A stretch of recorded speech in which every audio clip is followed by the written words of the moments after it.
Você já orou por algo por meses, por anos, e nada aconteceu? Você se levantou cedo, abriu a Bíblia, dobrou os joelhos, fechou os olhos, repetiu as palavras, cumpriu o ritual com dedicação genuína. E no fundo do coração, uma sensação que poucos têm coragem de admitir, a sensação de que suas orações estão batendo no teto e voltando vazias. Que o céu está fechado, que você está falando para ninguém.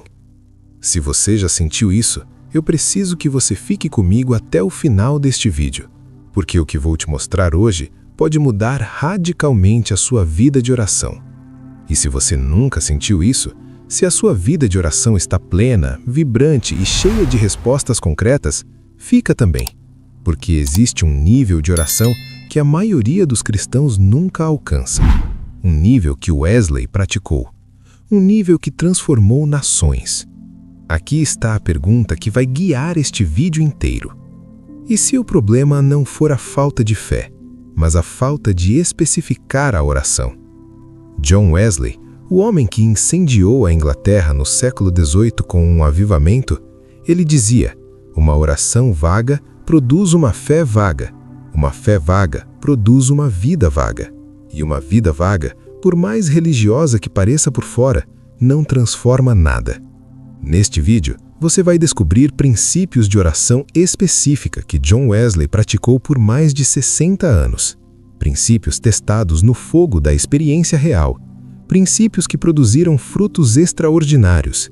E princípios que você pode começar a aplicar hoje, independente de onde você está na sua caminhada espiritual. Mas aviso, o último princípio vai te desafiar de uma forma que você não esperava.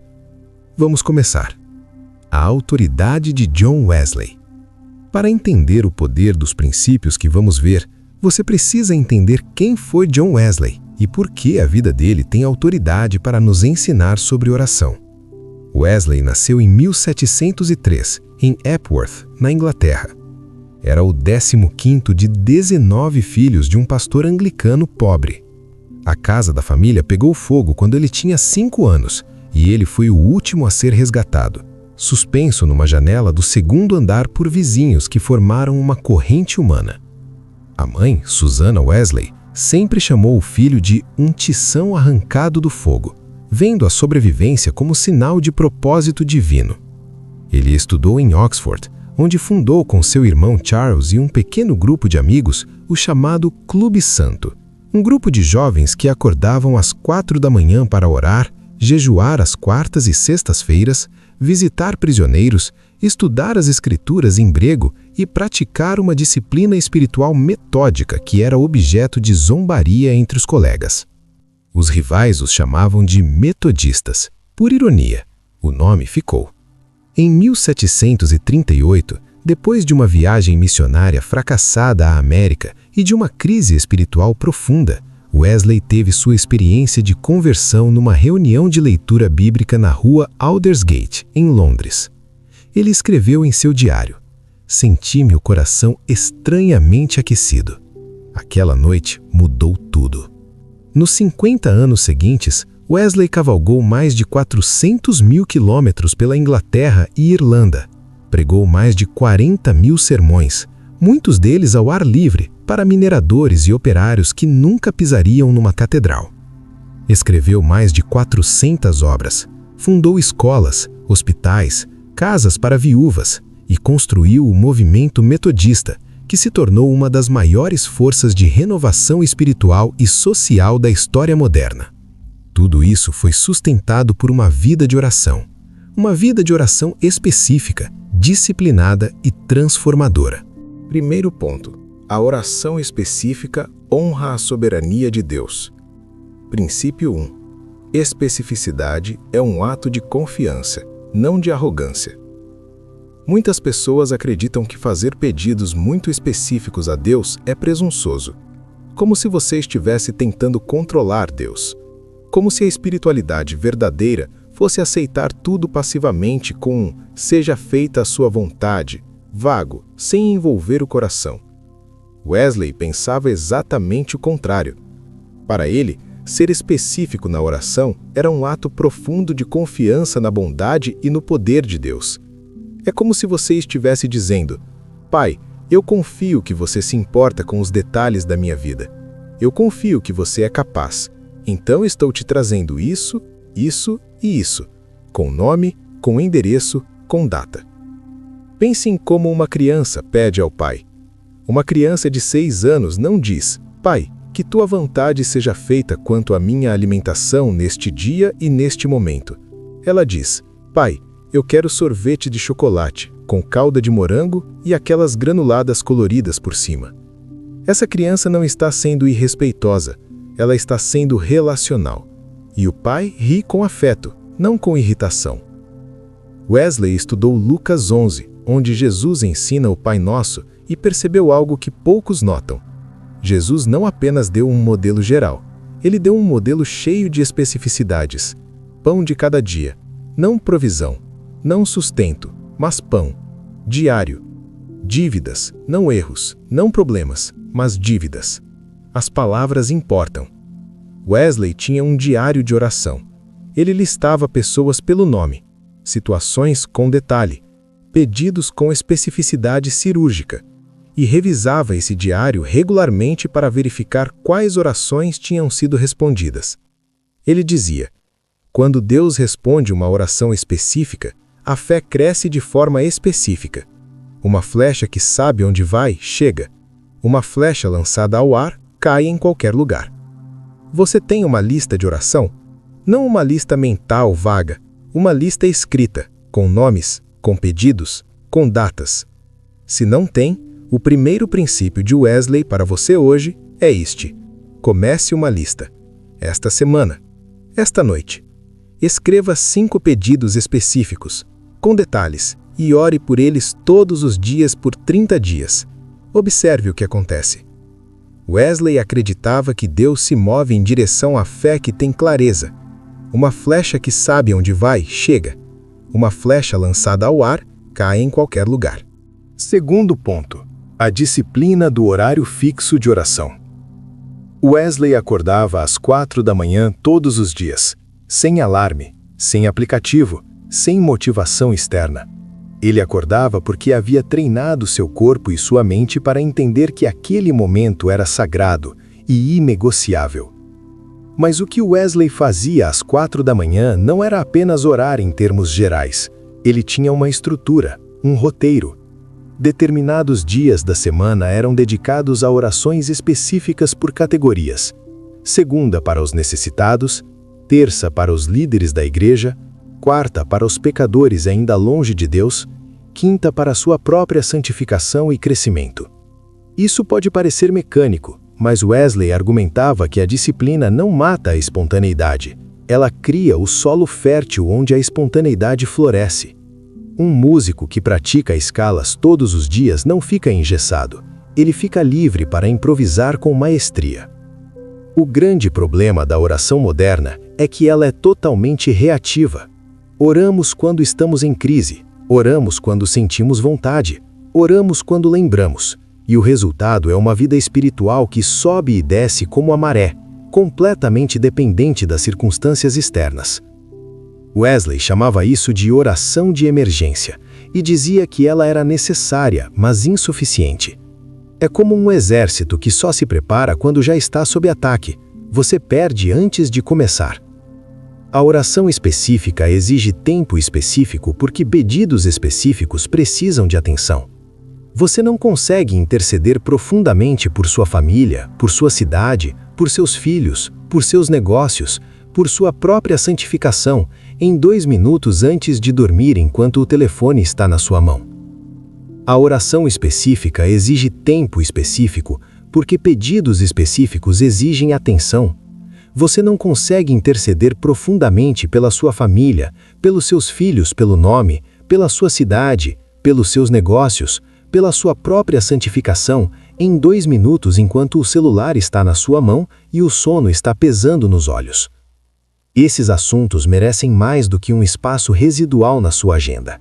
Eles merecem, exigem, um horário defendido com a mesma seriedade com que você defende uma reunião importante de trabalho. Ou mais.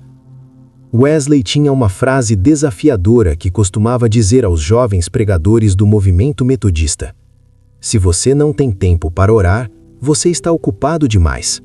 E se você está ocupado demais para orar, você está trabalhando com suas próprias forças, e suas próprias forças não são suficientes. O desafio prático para você agora: qual é o seu horário fixo de oração? Não de manhã cedo. Qual horário? 5h30? 6 horas? 22 horas? Escolha agora. Defenda esse horário. Trate-o como a reunião mais importante da sua agenda. E nesse horário, não ore sobre tudo ao mesmo tempo. Escolha um tema, uma lista, uma categoria. Ore com profundidade sobre poucos temas em vez de superficialmente sobre muitos. Terceiro ponto: oração específica pela transformação do caráter. Princípio 3. O alvo mais específico e mais negligenciado: você mesmo. Aqui chegamos a um ponto que poucos pregadores abordam com honestidade, porque é desconfortável, porque mexe com o ego espiritual. Wesley observou que a grande maioria das pessoas ora por coisas e circunstâncias. Oramos por saúde, por dinheiro, por relacionamentos, por emprego, por nossos filhos. Essas são orações legítimas e importantes, mas ele identificou que o nível mais alto e mais transformador da oração específica é quando você ora por mudanças específicas no seu próprio caráter. Não, Senhor, me torna uma pessoa melhor. Isso é vago demais para ser respondido de forma reconhecível. Mas, Senhor, eu tenho reagido com impaciência quando minha esposa faz a mesma pergunta pela terceira vez no mesmo dia. Eu reconheço que isso é orgulho disfarçado de eficiência. Quero ser curado especificamente dessa impaciência específica. Trabalha em mim neste ponto, nesta semana. Isso é oração específica de santificação, e Wesley a considerava a forma mais poderosa de transformação pessoal disponível para um seguidor de Cristo. Wesley tinha um conceito teológico que chamava de perfeição cristã, e que foi mal compreendido e caricato por muitos de seus críticos. Ele não estava dizendo que é possível, nesta vida, atingir um estado de impecabilidade absoluta, de ausência total de erro. Ele estava dizendo algo muito mais nuançado e muito mais exigente, que é possível, através da graça de Deus e da cooperação intencional do crente, crescer em maturidade espiritual de forma genuína e mensurável ao longo da vida.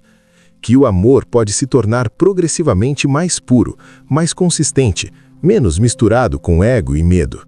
Que o caráter pode ser realmente transformado, não apenas gerenciado ou disfarçado. E então, transformava essas respostas em pedidos específicos de oração para a semana seguinte.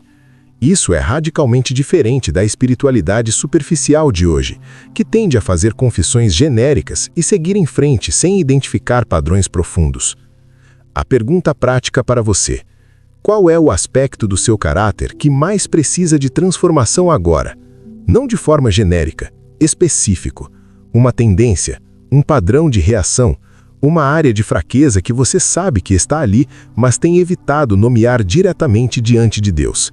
Wesley dizia: aquilo que você não consegue nomear, você não consegue transformar. Mas aquilo que você consegue nomear diante de Deus com honestidade, Ele consegue transformar completamente. Quarto ponto: intercessão específica. Orar pelos outros com precisão. Princípio 4. A intercessão que move montanhas tem endereço e CEP. Wesley era intercessor. Um dos seus hábitos mais conhecidos era carregar consigo listas de pessoas por quem orava regularmente. Não eram listas de 50 nomes que ele mencionava em 30 segundos. Eram listas menores, com pedidos específicos ao lado de cada nome. Ao lado do nome de um comerciante de Bristol, ele escrevia: conversão da alma. Ao lado do nome de um pregador jovem, coragem para pregar nas ruas. Ao lado do nome de uma viúva pobre, provisão para o aluguel de março. Essa especificidade criava algo poderoso. Quando a resposta chegava, ele sabia, ele podia registrar, e isso alimentava sua fé de forma cumulativa.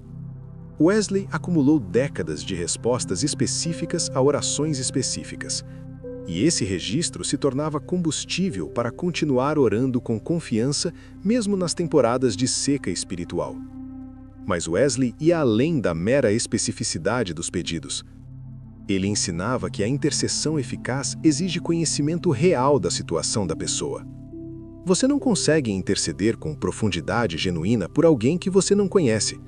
Por isso, uma parte central do seu ministério envolvia o que ele chamava de visita pastoral.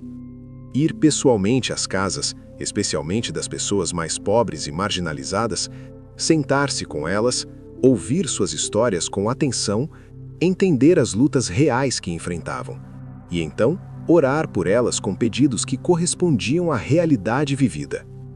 Ele tinha uma crítica severa e direta ao que chamava de intercessão decorativa, a oração pelos outros que soa bonita em público, que usa linguagem elevada e emoção aparente, mas que é fundamentalmente vaga. Senhor, abençoa todas as famílias desta cidade. Senhor, cuida de todos os que sofrem. Senhor, alcança todas as nações com o Evangelho. Wesley não era contra essas orações, mas dizia que elas, sozinhas, são espiritualmente preguiçosas. São uma forma de parecer intercessor sem o custo real da intercessão, que é o custo de conhecer, de se importar, de se envolver, de ser específico o suficiente para que a resposta seja reconhecível. Uma oração genérica para os pobres, dizia Wesley, pode ser feita sem nunca ter visto a face de um pobre, sem nunca ter sentado à mesa de alguém que passa fome, sem nunca ter carregado o peso específico de uma situação específica de sofrimento. E essa oração, embora talvez sincera, não tem a mesma força espiritual de uma oração por João, o sapateiro da Rua Oak, que perdeu o emprego na segunda-feira, tem 3 filhos e está com o aluguel vencido há 2 meses. A diferença entre as duas orações não é apenas de precisão linguística, é de amor real versus amor abstrato. E Wesley acreditava, com base nas Escrituras e na experiência, que Deus responde ao amor real. Pense, a diferença Senhor, meu filho versus Senhor, meu filho de 16 anos está num grupo de amigos que está puxando ele para longe de ti. Eu te peço especificamente que tu levantes um amigo de fé na turma dele até o final deste mês. Um amigo que fale verdade para ele. A segunda oração é mais vulnerável, mais corajosa e mais confiante, porque especifica o que acredita que Deus pode fazer. Wesley dizia, quanto mais específico for o pedido, mais clara será a resposta. E mais clara for a resposta, maior será a gratidão. E maior for a gratidão, mais profunda será a comunhão com Deus. Sua tarefa agora? Pega as 5 pessoas mais importantes da sua vida. Escreve ao lado de cada nome um pedido específico para esta semana. Não 5 pedidos por pessoa. Um pedido principal. O mais urgente, o mais necessário. E ore por esse pedido específico todos os dias. 5º ponto. O poder do registro escrito na oração. Princípio 5. O que não está escrito, some. O que está escrito, permanece e cresce. Wesley era obcecado com o registro escrito. Ele manteve diários desde os 21 anos até os últimos meses de vida, já perto dos 87 anos. Esses diários, que foram publicados em múltiplos volumes e são estudados por historiadores e teólogos até hoje, contêm não apenas reflexões teológicas e relatos de pregações, contém registros detalhados de orações feitas, de pedidos específicos formulados e de respostas recebidas com datas e descrições. Wesley articulava pelo menos 5 razões pelas quais o registro escrito de oração era indispensável para a vida espiritual madura. A primeira razão é que a escrita força clareza. Quando você senta para escrever um pedido de oração e descobre que não consegue formulá-lo com clareza no papel, que as palavras ficam vagas, que a frase não termina de forma satisfatória, que você não sabe exatamente o que está pedindo, isso é um sinal espiritual importante. Significa que você ainda não processou suficientemente a situação, que você ainda não chegou à clareza necessária para formular um pedido com fé. E o processo de tentar escrever, de reformular, de rascunhar, de tentar de novo, é em si mesmo um exercício de discernimento espiritual que aprofunda a compreensão. A segunda razão é que a escrita cria memória espiritual. Quantas vezes Deus respondeu a uma oração sua, de forma clara, identificável, inegável, e com o passar do tempo o evento se dissolveu na névoa da memória, até que hoje você mal se lembra? Quantos milagres, grandes e pequenos, passaram pela sua vida sem registro e hoje existem apenas como uma sensação vaga de que coisas boas aconteceram? Wesley chamava esse esquecimento de ingratidão involuntária, não maliciosa, mas destrutiva para a fé. O registro escrito combate o esquecimento ao criar uma âncora objetiva na memória. A terceira razão é que a escrita cria responsabilidade. Um pedido de oração escrito te olha de volta. Ele te lembra que você ainda está esperando a resposta.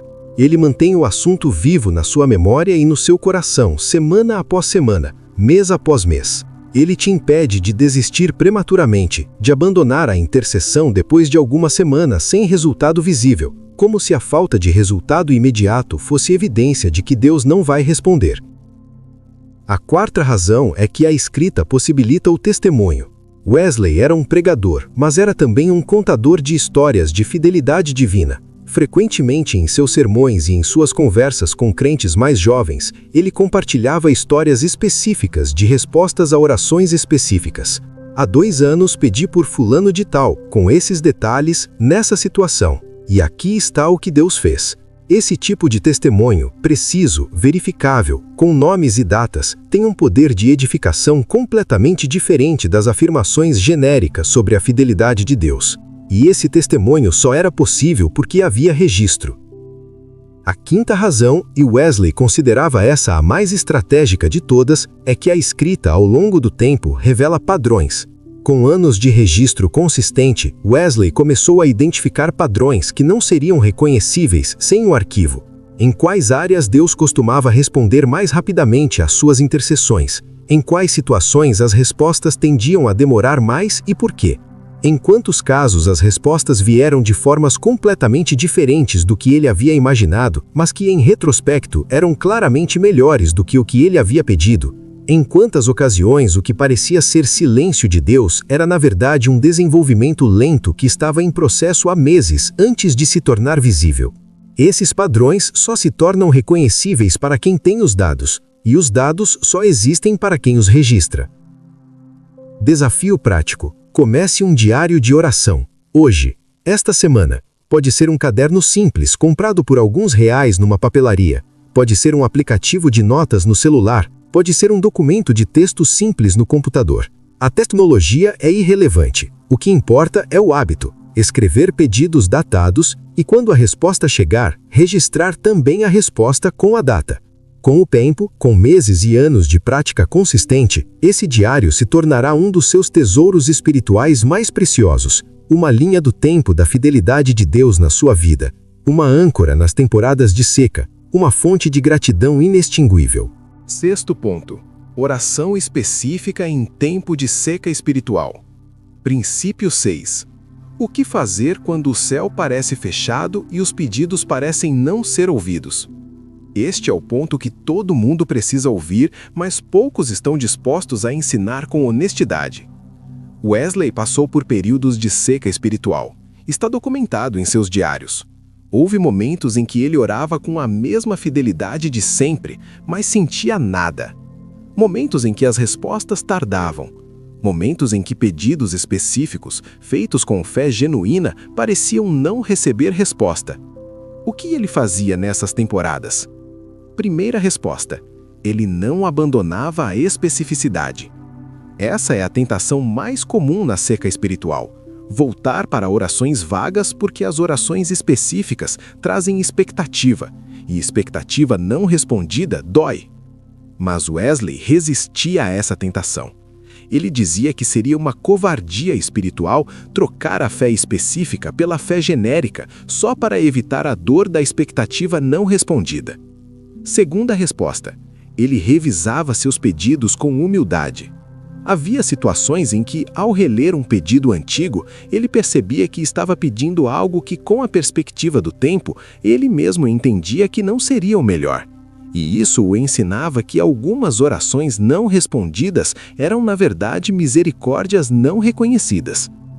Terceira resposta: ele buscava obstáculos espirituais. Wesley acreditava que pecado não confessado, falta de perdão e orgulho não reconhecido podiam criar barreiras na comunicação espiritual. Não de forma mecânica ou supersticiosa, mas ele levava a sério a correlação entre o estado interno do coração e a fluidez da vida de oração. A quarta razão é que a escrita possibilita o testemunho. Wesley era um pregador, mas era também um contador de histórias de fidelidade divina. Frequentemente em seus sermões e em suas conversas com crentes mais jovens, ele compartilhava histórias específicas de respostas a orações específicas. Há 2 anos pedi por fulano de tal, com esses detalhes nessa situação. E aqui está o que Deus fez. Esse tipo de testemunho, preciso, verificável, com nomes e datas, tem um poder de edificação completamente diferente das afirmações genéricas sobre a fidelidade de Deus. E esse testemunho só era possível porque havia registro. A quinta razão, e Wesley considerava essa a mais estratégica de todas, é que a escrita ao longo do tempo revela padrões. Com anos de registro consistente, Wesley começou a identificar padrões que não seriam reconhecíveis sem o arquivo. Em quais áreas Deus costumava responder mais rapidamente às suas intercessões? Em quais situações as respostas tendiam a demorar mais e por quê? Em quantos casos as respostas vieram de formas completamente diferentes do que ele havia imaginado, mas que, em retrospecto, eram claramente melhores do que o que ele havia pedido. Em quantas ocasiões, o que parecia ser silêncio de Deus era, na verdade, um desenvolvimento lento que estava em processo há meses antes de se tornar visível. Mas há uma sexta resposta que Wesley considerava a mais importante de todas. Ele continuava. Ele não desistia. Seu lema nessas temporadas era baseado em Lucas 18, a parábola da viúva persistente. A mulher que não parava de clamar ao juiz injusto até receber resposta. Wesley dizia: se uma viúva persistiu com um juiz injusto e conseguiu resposta, quanto mais perseverarei com um pai amoroso e fiel. A seca espiritual não é sinal de que Deus abandonou ou de que a oração não funciona. Para Wesley, era um teste de fidelidade, e os maiores frutos de sua vida vieram depois das maiores secas. Sétimo ponto. A oração mais específica e mais perigosa. Rendição total. Princípio 7. O paradoxo supremo. Quanto mais específico você ora, mais inteiramente você se rende. Chegamos ao sétimo princípio, e este, como prometi no início, é o mais desafiador. Existe um paradoxo no coração da espiritualidade de Wesley, que precisa ser compreendido para que tudo o que dissemos antes faça sentido completo. Toda essa disciplina de oração específica, todas essas listas, todos esses registros, tudo isso poderia, se mal compreendido, tornar-se uma forma sofisticada de controle espiritual, uma tentativa de manipular Deus através da precisão dos pedidos. Um sistema para garantir que Deus faça o que você quer, desde que você peça do jeito certo. Essa oração específica de rendição era, para Wesley, o fundamento sobre o qual todas as outras orações precisavam ser construídas. Sem ela, as orações mais precisas e mais disciplinadas do mundo são apenas vontade humana com roupagem espiritual. Com ela, os pedidos mais simples e às vezes desajeitados são recebidos por um pai que vê o coração por trás das palavras.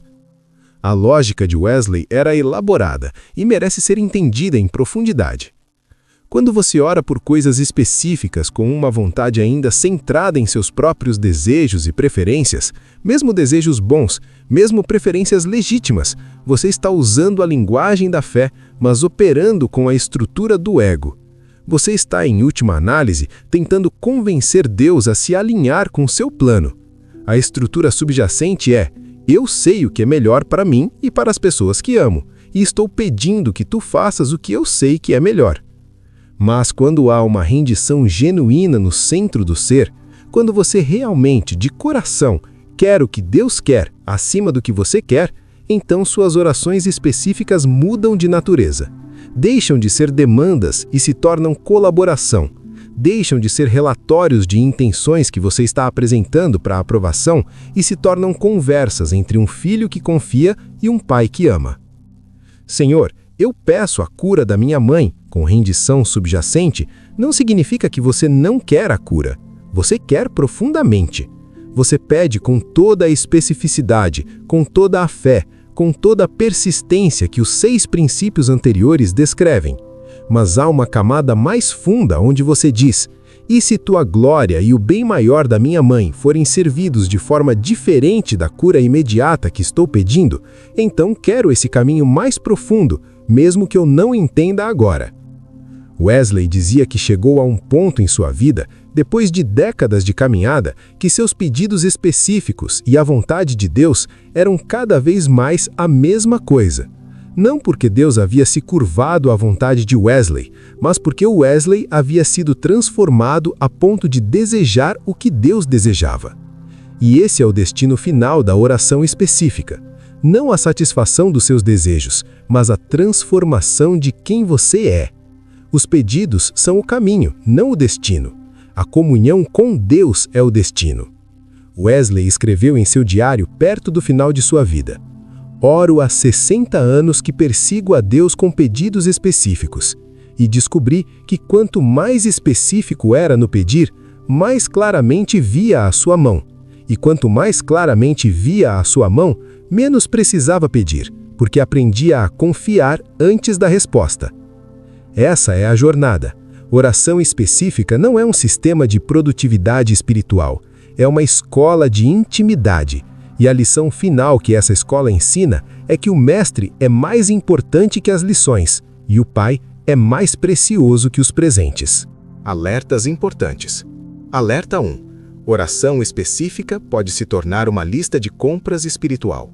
Se você sair deste vídeo apenas motivado a fazer pedidos mais precisos para conseguir mais coisas de Deus, você perdeu o ponto mais importante. Wesley não orava com especificidade para ter uma vida mais confortável. Ele orava com especificidade porque levava a sério que Deus se importava com os detalhes e porque queria ser transformado em alguém que se importava com os detalhes da vontade de Deus. Pergunta: você está usando Deus como meio para seus fins ou está usando seus pedidos como meio para se aproximar de Deus? Alerta 2. Disciplina sem amor se torna lei. Wesley quase caiu nessa armadilha em sua juventude. Acordava cedo, orava, jejuava, estudava e sentia o coração frio, porque estava fazendo tudo por obrigação, não por amor. Foi apenas depois da experiência de Aldersgate que a disciplina foi infundida com calor relacional.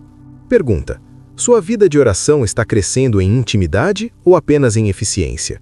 Alerta 3. Oração específica não é uma fórmula para garantir resultados. Haverá pedidos específicos que não serão respondidos da forma que você espera. Haverá coisas que você pediu com toda a fé e toda a especificidade e a resposta será não, ou ainda não, ou não dessa forma. E nesses momentos, a maturidade espiritual que Wesley desenvolveu é mais necessária do que qualquer técnica de oração. Pergunta: você está preparado para confiar em Deus mesmo quando a resposta específica não vier? Alerta 4. Você está realmente orando ou apenas planejando orar? É muito fácil, depois de assistir a um vídeo sobre oração, sentir que você cresceu espiritualmente. A sensação de aprendizado pode se confundir com o crescimento real, mas crescimento espiritual não acontece no encontro com Deus. Acontece no encontro real com Deus. Pergunta: quando foi a última vez que você passou mais de 30 minutos em oração profunda e específica? Se este vídeo tocou algo em você, se você saiu daqui com uma convicção, com um desafio, com um acendimento, não deixa isso passar. A vida espiritual morre na postergação. Vou começar segunda-feira, quando a vida estiver menos corrida, quando eu sentir mais vontade. Wesley viveu 87 anos de disciplina fiel porque ele entendia que a fé não espera pela vontade. A fé age antes da vontade chegar. Então aqui está o seu desafio de hoje. Número 1. Antes de dormir hoje, escreve 3 pedidos específicos de oração, com nome, com detalhe, com data. Número 2. Escolhe um horário fixo de oração para amanhã, não de manhã, um horário. Número 3. Compartilha nos comentários. Qual dos 7 princípios mais te desafiou? Qual você vai colocar em prática primeiro? Se você ainda não se inscreveu neste canal, clica no botão de inscrição agora. Toda semana trazemos conteúdo profundo como esse, sobre fé, história cristã, formação espiritual e vida prática com Deus. E se você conhece alguém que precisa ouvir sobre oração específica, um amigo, um familiar, alguém da sua célula ou da sua igreja, compartilha este vídeo agora. Pode ser exatamente o que essa pessoa precisa ouvir. Até o próximo vídeo, continue orando, continue pedindo, continue crendo, porque Deus ainda responde orações específicas, feitas por pessoas que o buscam com o coração inteiro.